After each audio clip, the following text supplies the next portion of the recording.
e família, a fortuna reverteu, de direito, ao parente mais próximo, isto é, ao seu irmão. Compreende-se o resto. Hoje os papéis estão invertidos. O pai está rico e o filho pobre.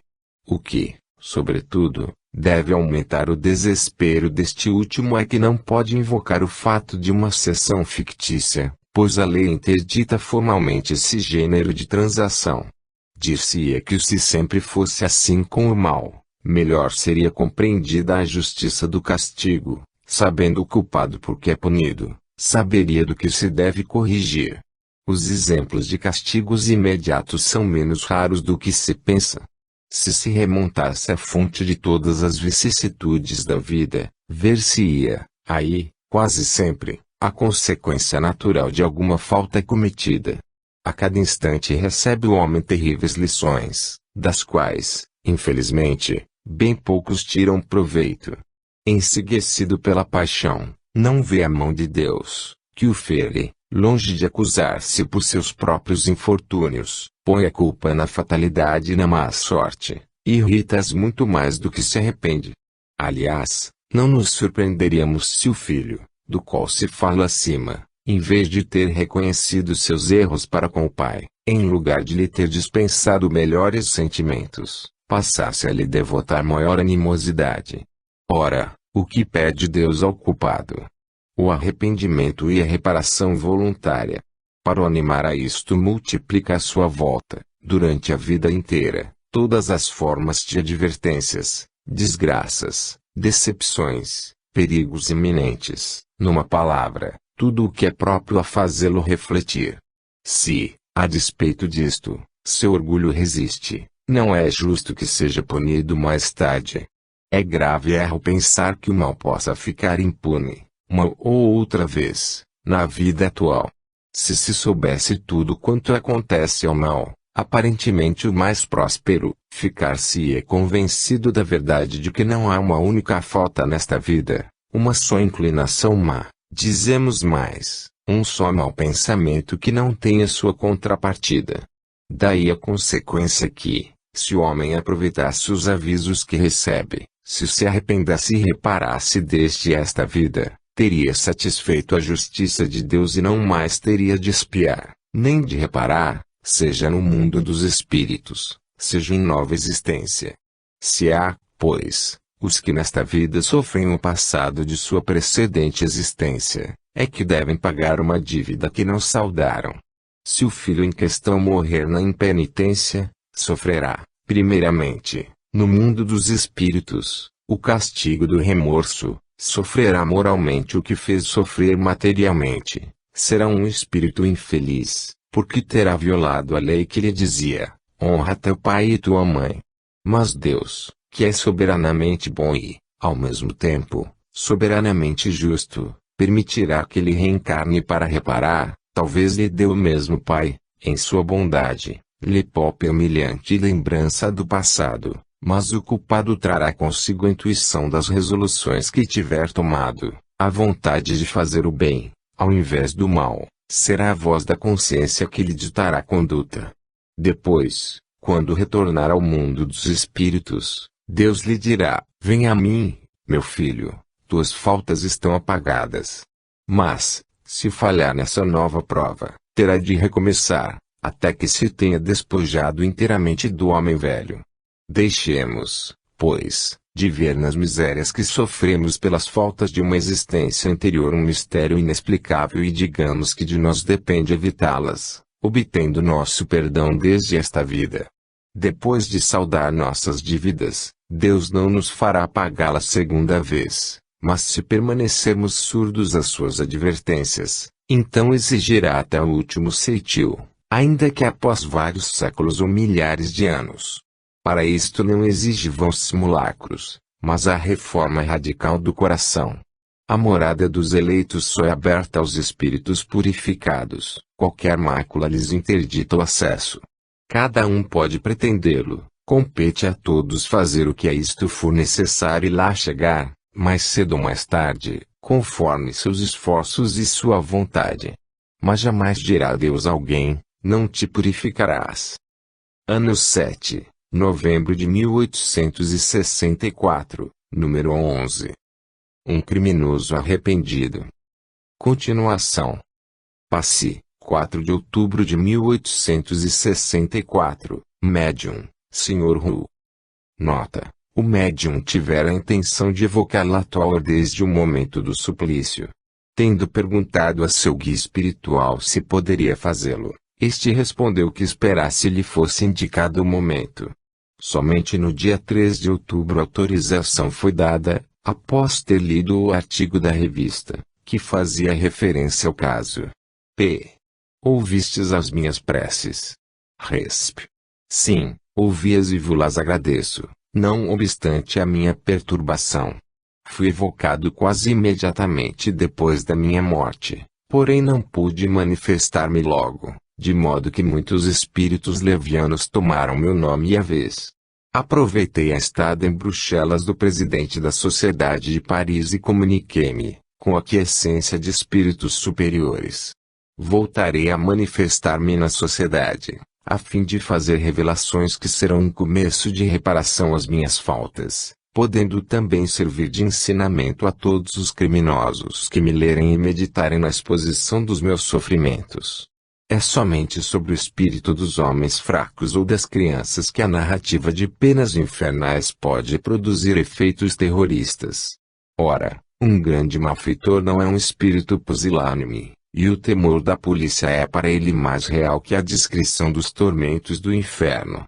Eis porque todos os que me lerem ficarão comovidos com as minhas palavras e com os meus padecimentos, que não são ficções.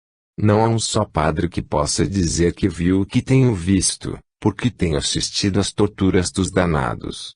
Mas, quando eu vier dizer, eis o que se passou após a minha morte, a morte do corpo, eis a minha enorme decepção ao me reconhecer vivo, ao contrário do que supunha e tinha tomado pelo termo dos suplícios, quando era o começo de outras torturas, aliás indescritíveis, então, mais de um se deterá à borda do precipício em que ia despenhar-se, e cada um dos desgraçados, desviados por mim da senda criminosa, concorrerá para o resgate das minhas faltas.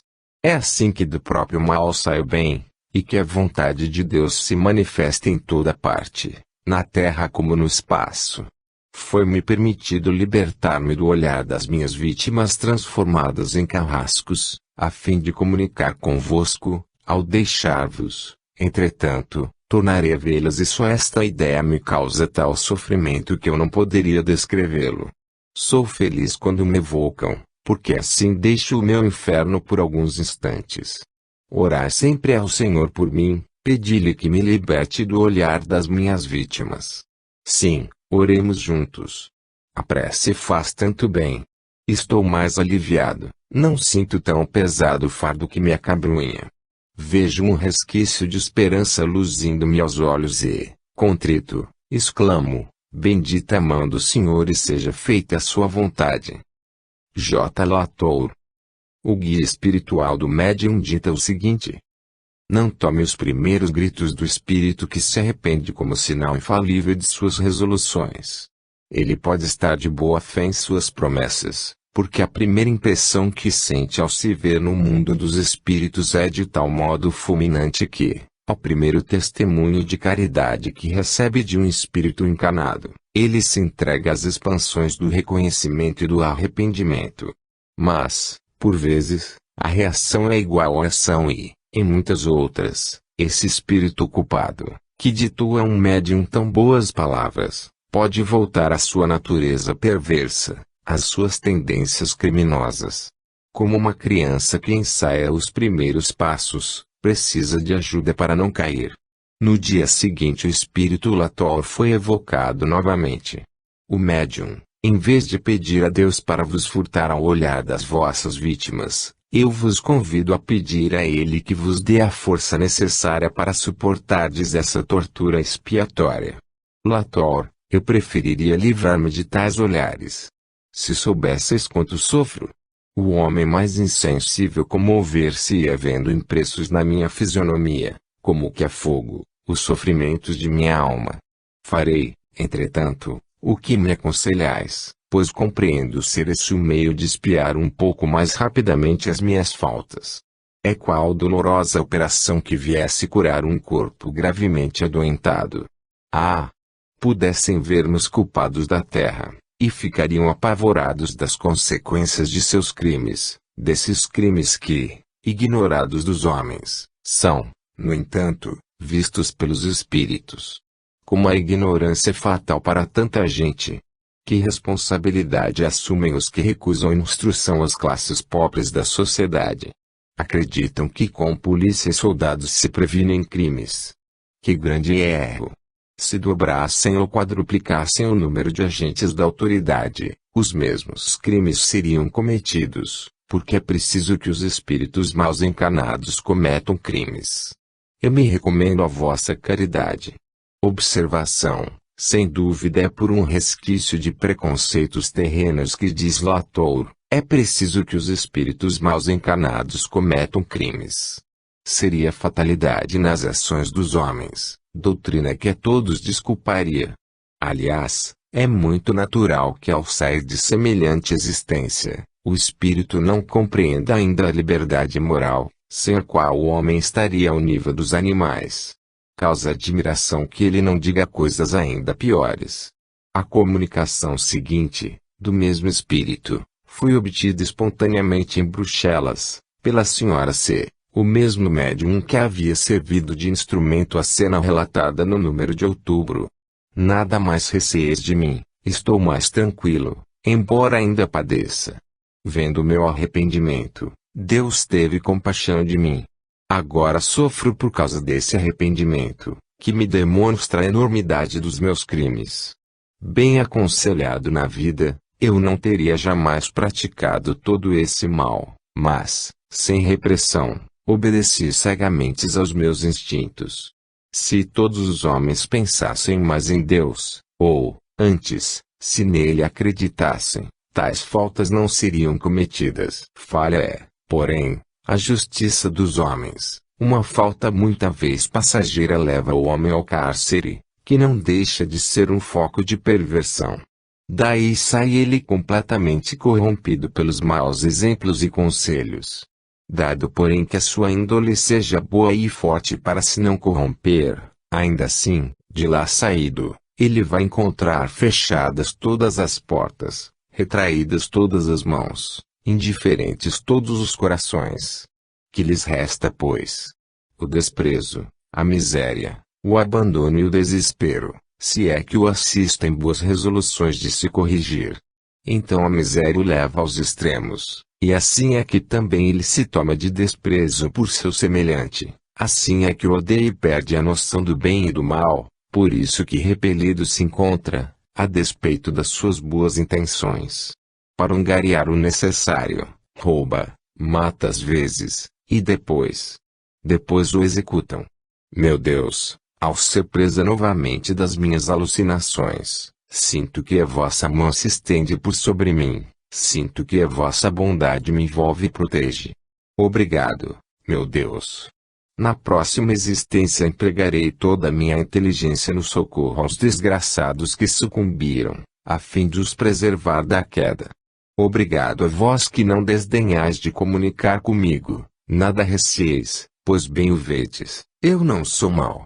Quando pensardes em mim, não vos figureis o meu retrato pelo que de mim vistes, mas o de uma alma angustiada que agradece a vossa indulgência.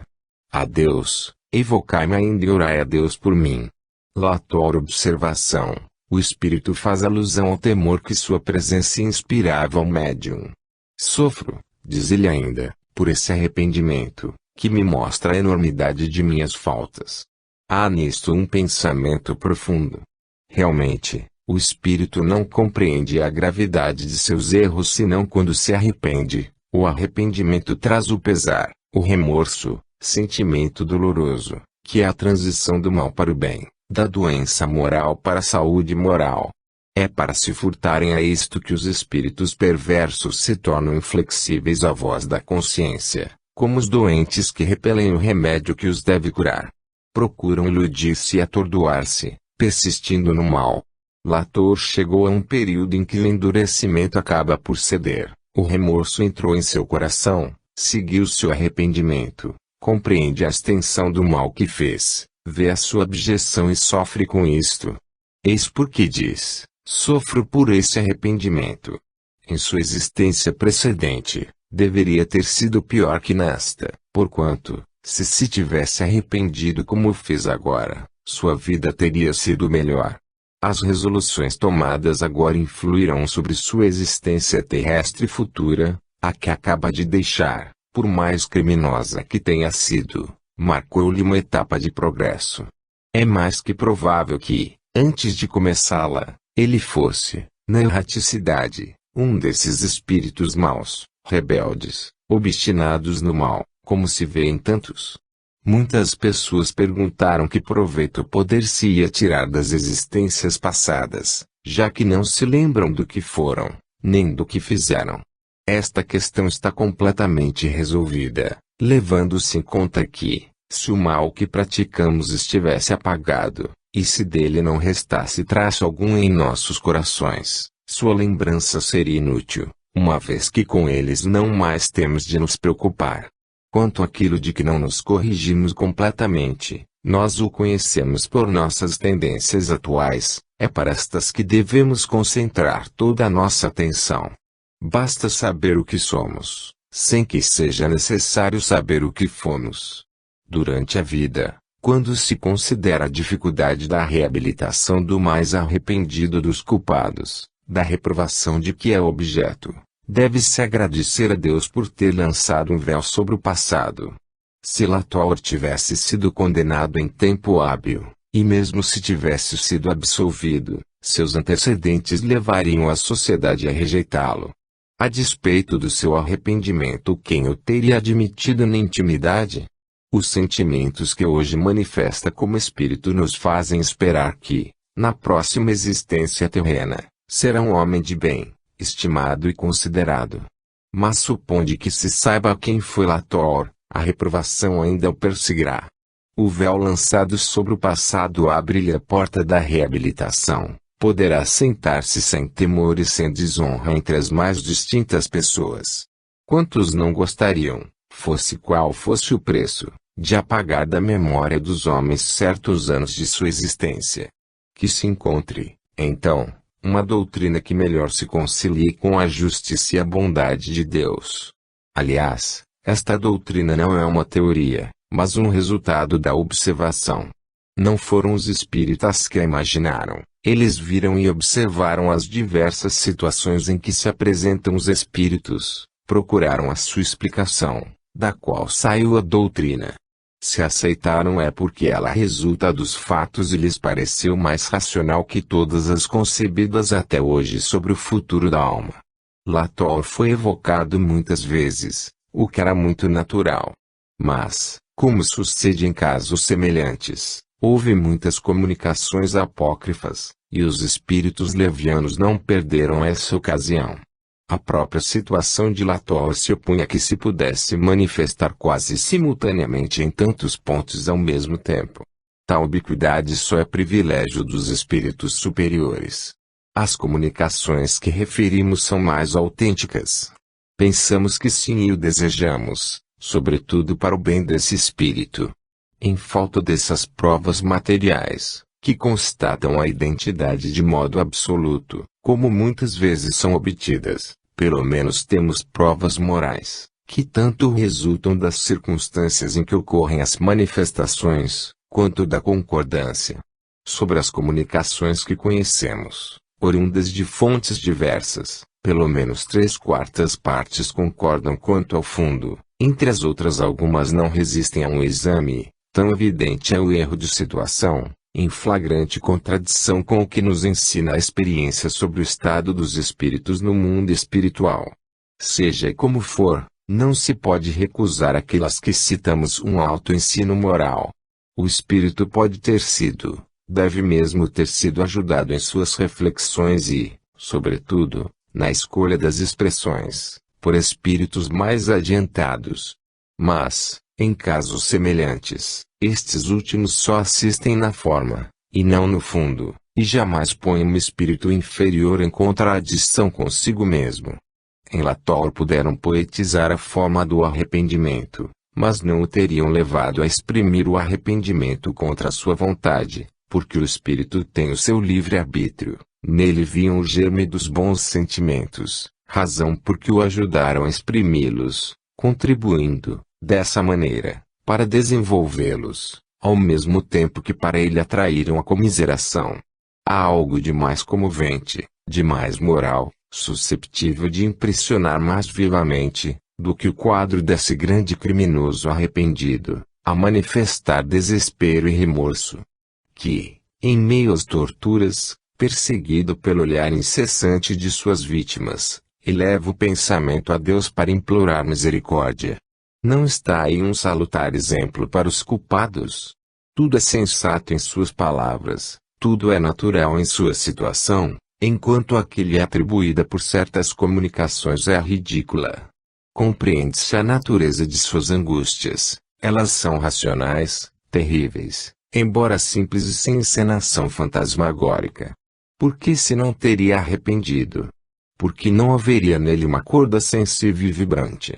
Está precisamente aí o lado moral de suas comunicações, e a inteligência que tem da situação, são os pesares, as resoluções, os projetos de reparação que são eminentemente instrutivos. Que haveria de extraordinário no fato de ter se arrependido sinceramente antes de morrer? Que tivesse dito antes o que dissera depois. Aos olhos da maioria de seus semelhantes, um retorno ao bem antes de sua morte teria passado por uma fraqueza. Sua voz de além-túmulo é a revelação do futuro que os aguarda. Está absolutamente certo quando diz que o seu exemplo é mais adequado a reconduzir os culpados que as perspectivas das chamas do inferno e, mesmo, o patíbulo. Porque, então, não daria nas prisões. Isto levaria mais de um a refletir, conforme temos vários exemplos. Como, porém, acreditar nas palavras de um morto, quando se crê que, após a morte, tudo está acabado. Contudo, dia virá em que se reconhecerá esta verdade, que os mortos podem vir e instruir os vivos. Conversas familiares de além-túmulo. Pierre Legaye, o Grand Perrault. Paris, 16 de agosto de 1864, médium, Senhora Delane. Pierre Legaye era um rico cultivador um pouco interesseiro, falecido há 2 anos e parente da Senhora Delane. Era conhecido na região pela alcunha de Grand Perrault. A conversa seguinte mostra um dos ângulos mais interessantes do mundo invisível, o dos espíritos que ainda se julgam vivos. Foi obtida pela Senhora Delane, que a comunicou à Sociedade de Paris. O espírito se exprime exatamente como fazia em vida. A própria trivialidade da linguagem é uma prova de identidade. Tivemos de suprimir algumas expressões que lhe eram familiares, por causa de sua crueza. Diz a Senhora Delane, desde algum tempo ouvíamos batidas à nossa volta, presumindo que pudesse ser um espírito, pedimos-lhe se desse a conhecer. Ele logo escreveu, Pierre Legaye, cognominado Grand Perrault. P. Eis-vos, então, em Paris, Grand Perrault, vós que tinhas tanta vontade de vir aqui. Resp. Estou aqui, meu caro amigo, vim só, já que ela veio sem mim. E, contudo, eu lhe dissera tanto que me prevenisse. Mas, enfim, aqui estou. Estava aborrecido, por que não me deram atenção? Observação, o espírito alude à mãe da Senhora Delane, que desde algum tempo tinha vindo morar em Paris, na casa de sua filha. Ele a designa por um epíteto que lhe era habitual e que substituímos por ela. P. Sois vós que bateis à noite. Resp. Onde quereis que eu vá? Não posso deitar-me em frente à porta. P. Então vos deitais em nossa casa. Resp. Mas, evidentemente. Ontem fui passear convosco, ver as iluminações. Vi tudo. Ah! Como aquilo é bonito! Ainda bem. Pode dizer-se que fizeram belas coisas. Asseguro-vos que estou muito contente, não lamento o meu dinheiro. P. Por que caminho viestes a Paris? Então pudestes abandonar as vossas paragens. Resp. Mas, com os diabos. Eu não posso cavar e estar aqui. Estou muito contente por ter vindo. Perguntais como vim, mas vim pela estrada de ferro. P. Com quem estáveis? Resp. Bem, palavra de honra. Eu não os conhecia. P. Quem vos deu meu endereço? Dizei, também, de onde vinha a simpatia que tinhas por mim. Resp. Mas quando fui à casa dela, a mãe da senhora Delane, e não a encontrei, perguntei ao guarda onde ela estava. Ele me disse que estava aqui, então eu vim. E, depois, vede, meu amigo, gosto de vós porque sois um bom rapaz, agradastes-me, sois franco e eu gosto de todas essas crianças. Vede, quando se gosta dos parentes também se gosta das crianças. P. Dizei-me o nome da pessoa que guarda a casa de minha sogra, já que ela tem as chaves no bolso. Resp. Quem lá encontrei? Mas foi pai Colbert, que me disse que ela lhe havia dito que prestasse atenção. P. Vedes aqui meu sogro, papai de Delotte. Resp. Como quereis que o veja, se não está aqui? Sabeis perfeitamente que ele morreu. Segunda conversa, 18 de agosto de 1864, tendo ido passar o dia em Chatillon, o senhor e a senhora Delane ali fizeram a evocação de Pierre Legai. P. Então, viestes a Chatillon? Resp. Mas eu vou sigo por toda parte. P. Como viestes aqui? Resp. Sois engraçados. Vim na vossa viatura. P. Não vos vi pagar a passagem. Resp. Subi com Mariana e depois vossa mulher. Pensei que a tinhas pago. Estava na parte superior, nada me pediram. Não pagastes. Porque o condutor não reclamou. P. Quanto custou a passagem de trem de Ligny a Paris? Resp. Na estrada de ferro não é a mesma coisa. Fui a pé de Trèves a Ligny, depois tomei o comboio e paguei ao condutor. P. Foi mesmo ao condutor que pagastes. Resp. A quem querias que eu tivesse pago? Mas, meu primo, então acreditais que eu não tenha dinheiro? Há muito tempo havia reservado dinheiro para vir. Não é por eu não ter pago a passagem que devem pensar que não tenho dinheiro. Sem isto eu não teria vindo. P. Mas não me respondestes quanto gastastes no percurso em estrada de ferro de Nansouis-le-Petit até Paris. Resp. Mas, B. Paguei como os outros. Dei 20 francos e me devolveram 3 francos e 60 centavos. Vede quanto é. Observação. A soma de 16 FR e 40 C. É, de fato, a marcada no guia de preços da estrada de ferro, o que ignorava o casal Delane. P. Quanto tempo levastes na estrada de ferro de Nansouis a Paris? Resp. Tanto quanto os outros. Não fizeram a locomotiva funcionar mais depressa para mim do que para os demais. Aliás, eu não podia achar o tempo longo. Jamais tinha viajado de trem e pensava que Paris era muito mais longe. O que me espanta mais é essa velhaca, a sogra do Sr. D, que aí vem tantas vezes. Por Deus! Estou contente de poder correr convosco. Apenas muitas vezes não respondeis.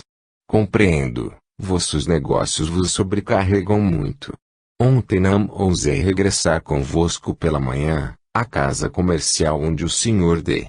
está empregado, e fui visitar o cemitério de Montmartre, creio, não é assim que o chamais? Precisais dizer-me os nomes para que possa contá-los quando lá voltar. Com efeito, o senhor e a senhora Delane tinham ido pela manhã ao cemitério de Montmartre. P. Visto que nada vos prende à região, pensais em partir logo? Resp. Só depois de ter visto tudo, já que estou aqui. E, depois, palavra de honra, eles bem podem mexer um pouco os outros, seus filhos, farão como quiserem. Quando eu não estiver mais aqui, terão de passar sem mim. Que dizeis, primo? P. O que achais do vinho de Paris? E da comida? Resp. Não é melhor do que aquele que vos fiz beber. O espírito faz alusão a uma circunstância em que fez o senhor de beber vinho engarrafado há 25 anos, contudo não é mal. Quanto à comida, tanto faz, muitas vezes como pão ao vosso lado. Não gosto de sujar um prato, não vale a pena, quando não estamos habituados. Por que fazer cerimônias?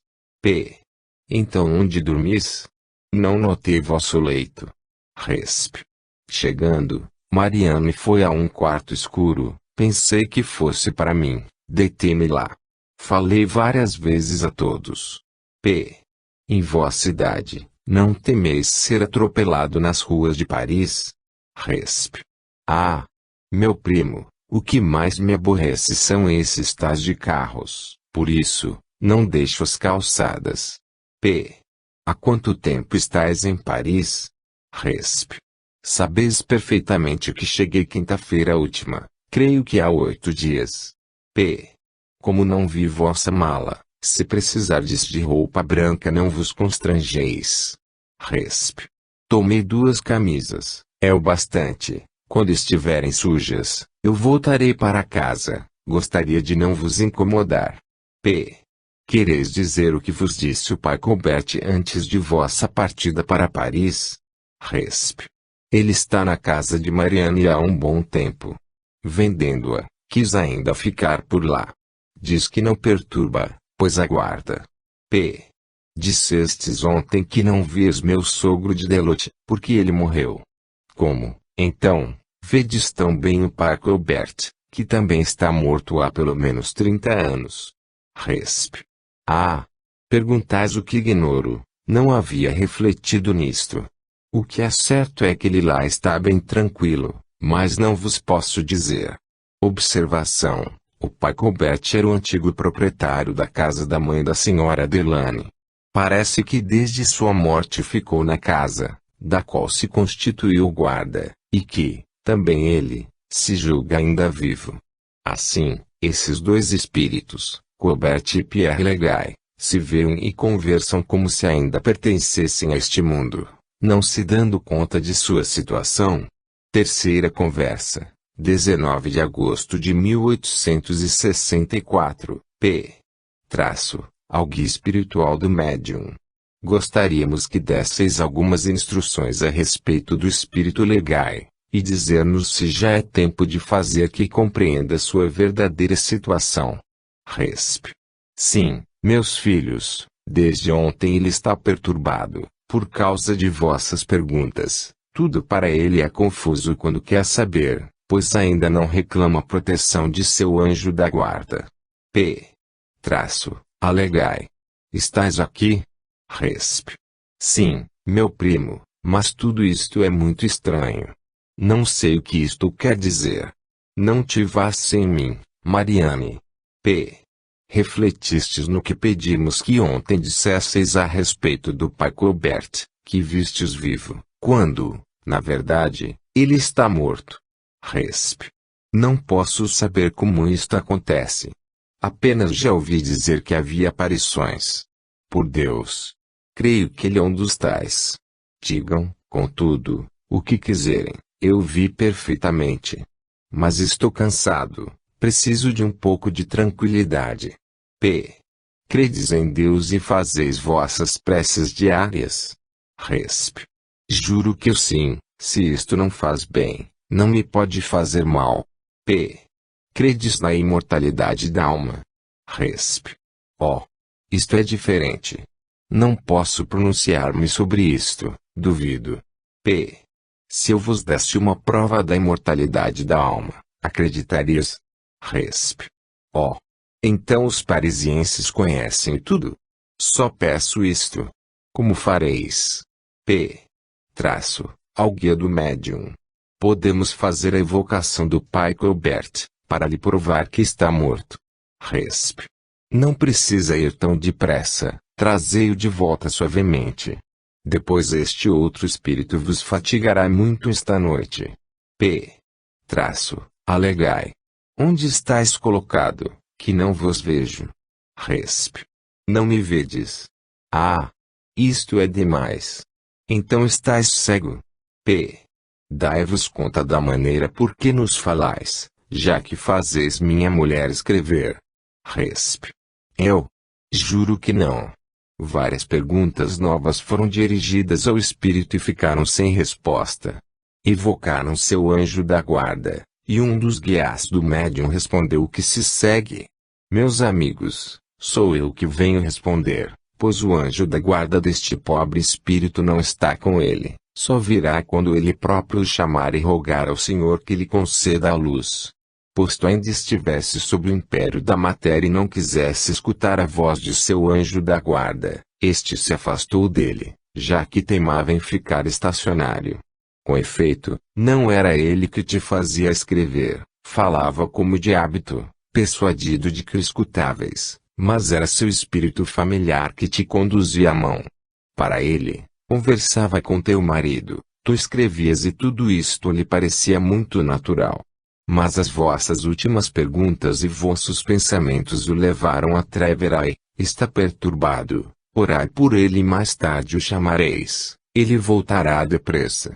Orai por ele, nós oraremos convosco. Já vimos alguns exemplos de espíritos que se julgavam ainda vivos. Pierre Legay nos mostra essa fase da vida dos espíritos da mais característica maneira. Os que se acham neste caso parecem ser mais numerosos do que se pensa, em vez de constituírem exceção, de oferecerem uma variedade no castigo, seria quase uma regra, um estado normal para os espíritos de certa categoria. Assim, teríamos à nossa volta não só os espíritos que têm consciência da vida espiritual, mas uma multidão de outros que, a bem dizer, vivem uma vida semimaterial, se julgam ainda neste mundo, continuam a vagar ou pensam consagrar-se às suas ocupações terrenas. Entretanto, seria um equívoco assimilá-los em tudo aos encarnados, porque se nota em suas atitudes e em suas ideias algo de vago e de incerto, que não é peculiar à vida corporal, é um estado intermediário, que nos dá a explicação de certos efeitos nas manifestações espontâneas e de certas crenças antigas e modernas. Um fenômeno que pode parecer mais bizarro e não deixa de fazer sorrir os incrédulos é o dos objetos materiais que o espírito julga possuir. Compreende-se que Pierre Legay se imagine subindo no trem, porque a estrada de ferro é uma coisa real, existe, mas compreende-se menos que ele creia ter dinheiro e pago a sua passagem. Esse fenômeno encontra sua solução nas propriedades do fluido perispiritual e na teoria das criações fluídicas, princípio importante que dá a chave de muitos mistérios do mundo invisível. Seja pela vontade, seja pelo pensamento, o espírito opera no fluido perispiritual, que não passa de uma concentração do fluido cósmico ou elemento universal, uma transformação parcial que produz o objeto que deseja. Tal objeto é para nós uma aparência, mas para o espírito é uma realidade. É assim que um espírito, desencarnado recentemente, um dia apresentou-se numa reunião espírita a um médium vidente, com um cachimbo na boca, fumando. A observação que lhe fizeram, de que aquilo não era conveniente, respondeu: que quereis? Tenho de tal modo o hábito de fumar que não posso dispensar meu cachimbo. O que era mais singular é que o cachimbo soltava fumaça, não, naturalmente, para os assistentes, mas para o vidente. Tudo deve estar em harmonia no mundo espiritual, como no mundo material. Aos homens corporais, são precisos objetos materiais. Aos espíritos, cujo corpo é fluídico, são necessários objetos fluídicos. Os objetos materiais não lhes serviriam, assim como os objetos fluídicos não serviriam aos homens corporais. Querendo fumar, o espírito fumador criaria um cachimbo que, para ele, tinha a realidade de um cachimbo de barro. Legay queria dinheiro para pagar a passagem, seu pensamento criou a soma necessária. Para ele há realmente dinheiro, mas os homens não poderiam contentar-se com a moeda dos espíritos. Assim se explicam as vestimentas com que se cobrem à vontade, as insígnias que usam, as diferentes aparências que podem assumir, etc. As propriedades curativas dadas ao fluido pela vontade também se explicam por esta transformação. O fluido modificado age sobre o perispírito que lhe é similar e esse perispírito, intermediário entre o princípio material e o princípio espiritual, reage sobre a economia, no qual representa importante papel, embora ainda desconhecido pela ciência. Há, pois, o mundo corporal visível com os objetos materiais, e o mundo fluídico, invisível para nós, com os objetos fluídicos.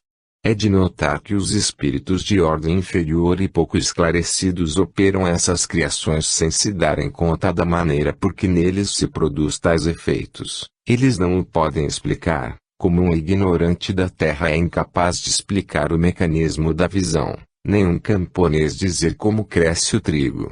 As formações fluídicas ligam-se a um princípio geral, que será ulteriormente objeto de um desenvolvimento completo, quando tiver sido suficientemente elaborado.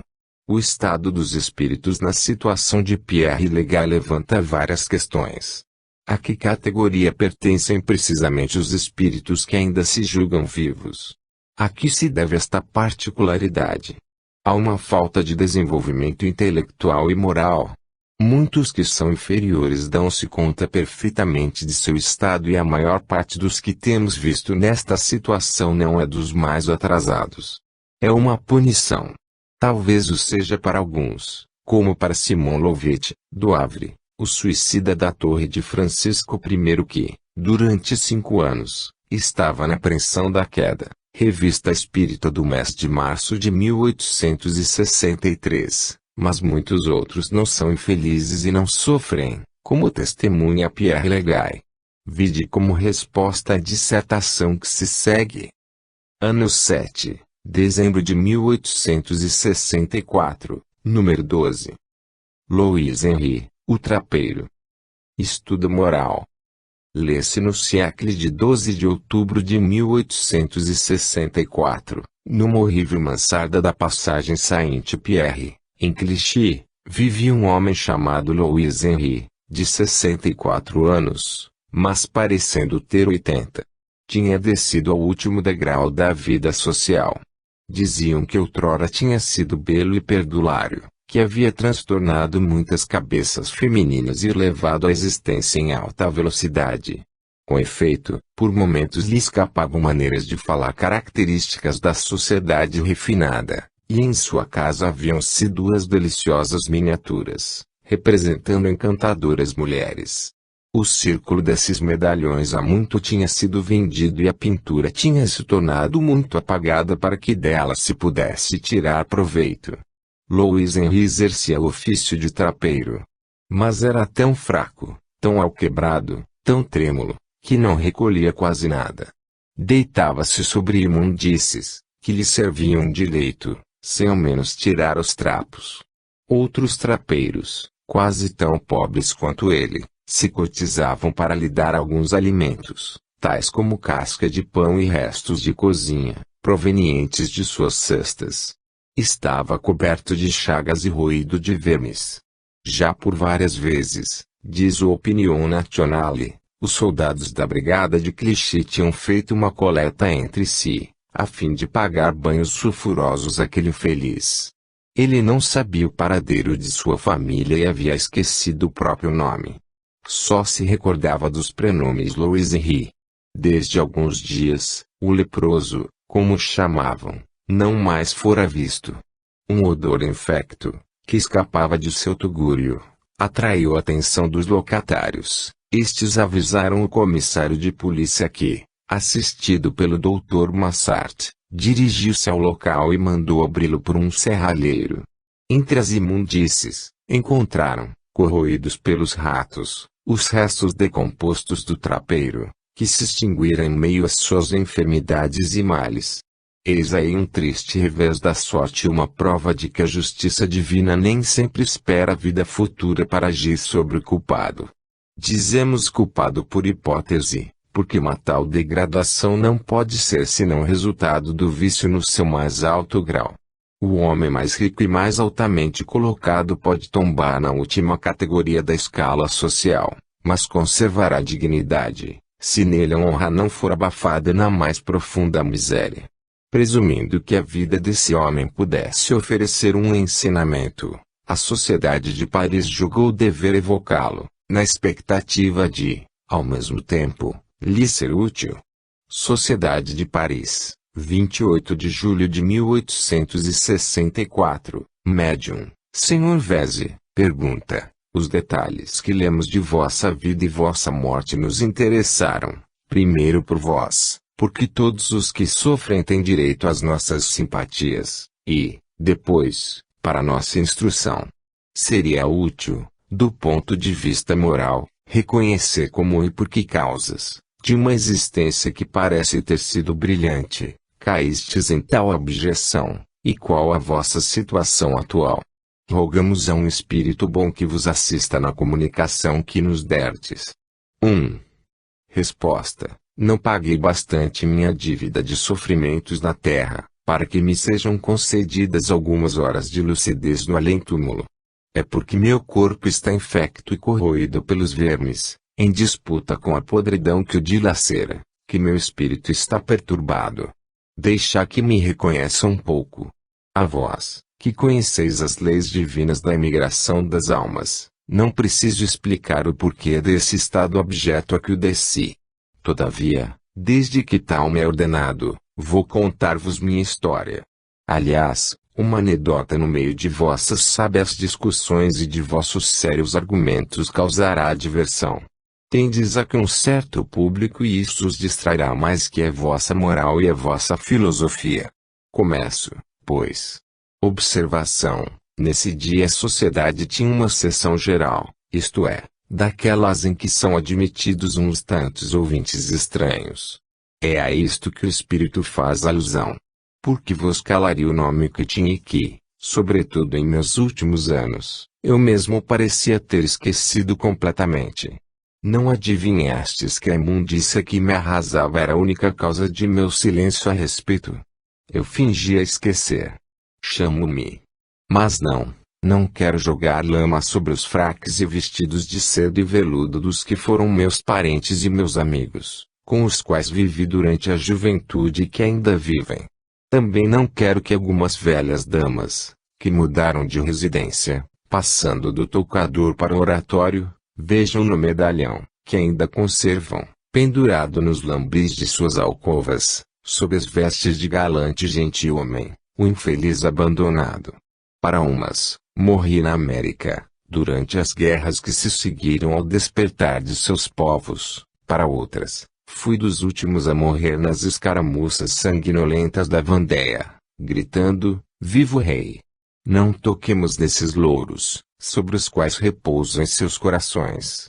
Morri para todas há muito tempo. Também morri para ela. Ah! Não gracejamos aqui.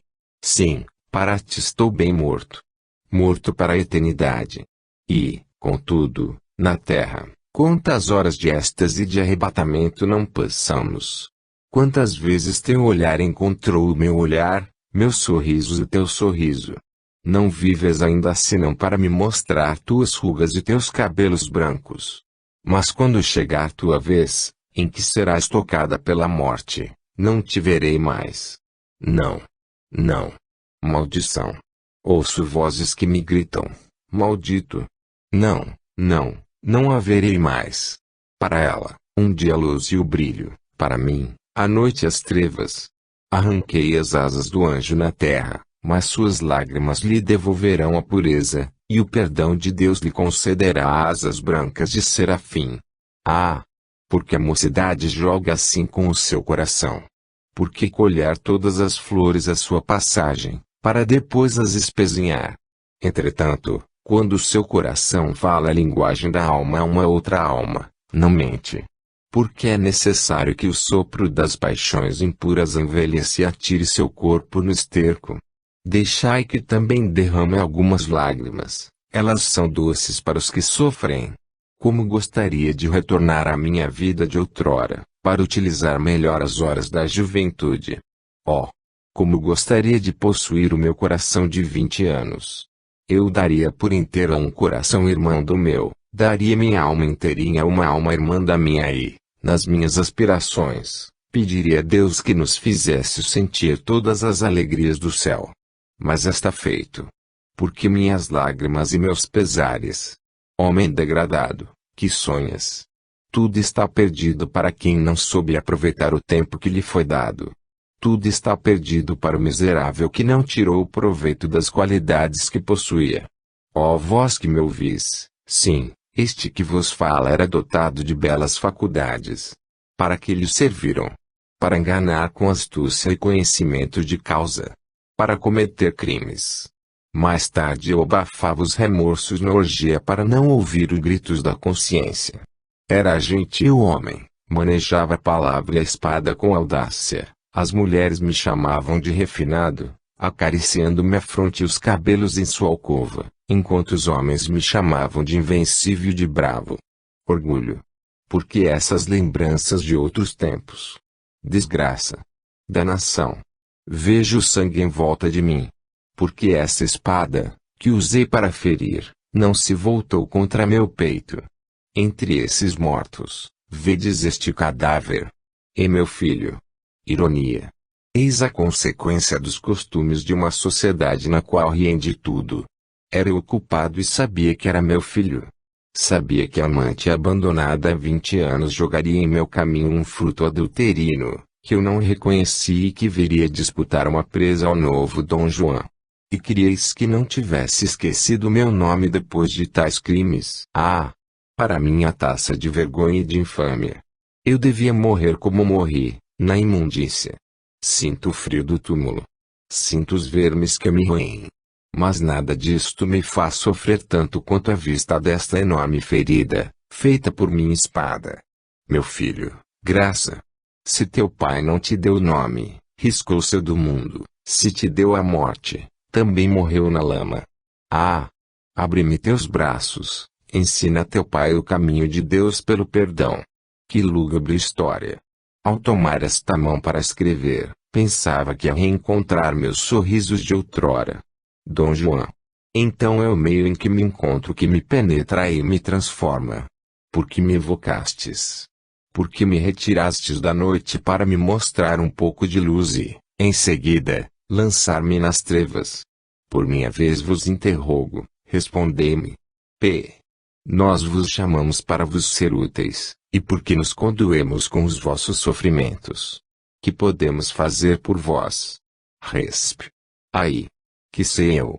Cabe-vos instruir-me. Não me lanceis na obscuridade. Despertastes mortos, eu os vejo na noite, tenho medo. P. Oraremos por vós. Resp. Ah! Orai. Dizem que a prece faz tanto bem aos do que sofrem. P. Quereis assinar o vosso nome? Resp. Não, não. Orai por mim. Alguns dias depois outro médium, o Sr. Hu, de Passy, fez em particular a evocação do mesmo espírito, dele obtendo as 3 comunicações seguintes. Julgamos supérfluo reproduzir os conselhos dados pelo médium ao espírito, são os de um espírita sincero, animado de verdadeira caridade para com seus irmãos sofredores. 2. Sim, orai por mim, porque as preces de vossos irmãos já me fizeram bem. Se soubesseis o que é o sofrimento de um desencanado. Se pudesses ler em meu semblante espiritual as marcas das paixões que o sucaram, seríeis tomado de piedade e vossa mão fraternal, apertando a minha, sentiria a febre que me agita. Como sofro, desde que fui evocado pelo vosso presidente. Reconheço a justiça divina. Só, errando entre os mortos, pensava ser o único a conhecer os meus sofrimentos, e eis que em plena luz da publicidade sou chamado para fazer a confissão de meus erros. Oh! Quantos erros a paixão me fez cometer! Não disse tudo ao vosso irmão, o pudor, a vergonha, me retinham, preferia não ter revelado as confissões que fiz e apagar esses caracteres indeléveis, que me punham no pelourinho de vossas consciências. Mas oraram por mim e hoje reconheço o bem que me fizeram vossos corações caridosos, e para melhor merecer a vossa compaixão, porque sois espíritas, O que quer dizer indulgentes e compassivos? Admito não ter recuado diante de nenhuma perversidade para satisfazer minhas paixões. Não cometi nenhum dos crimes punidos pela lei dos homens. Contudo, os vícios que vossa sociedade tolera e desculpa, sobretudo quando se tem nome e fortuna, estão sujeitos à jurisdição divina, que jamais os deixa impunes.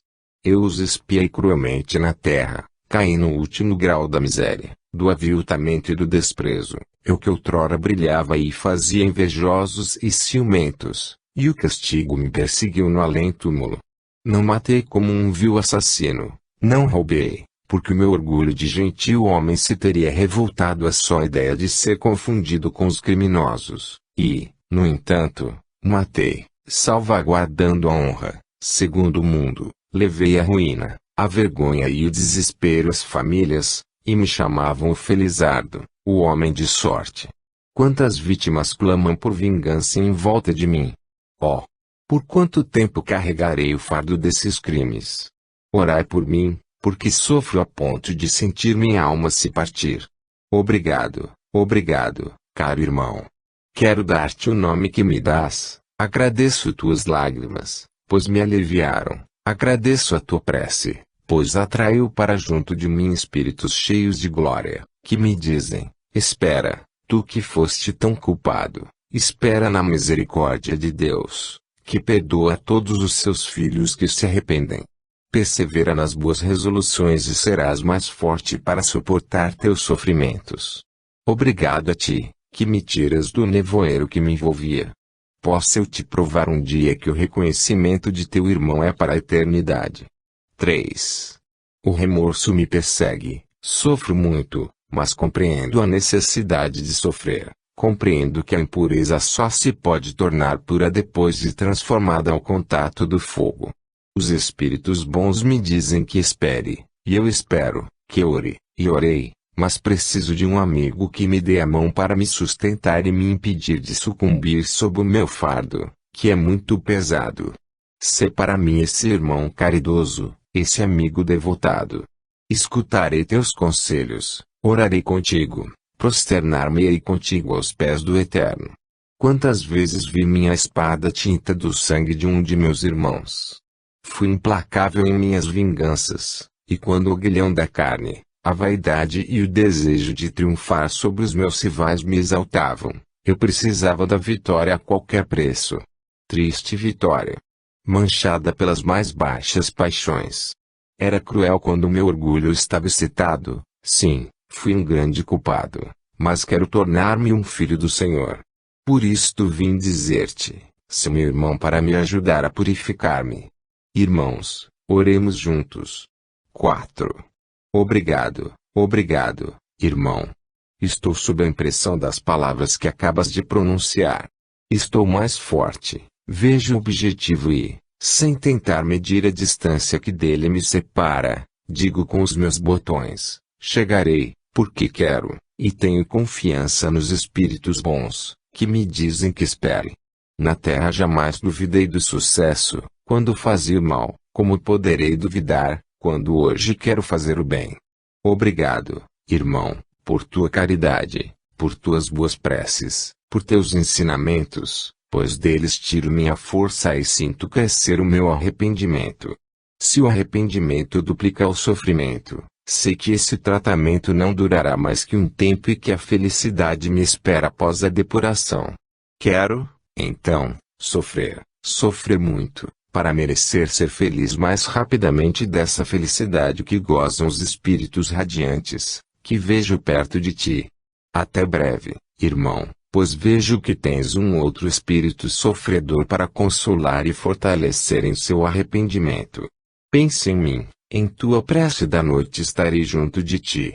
Considerações gerais. É evidente que esse espírito está no bom caminho, há nele uma luta de bom augúrio, pois só pede para ser esclarecido.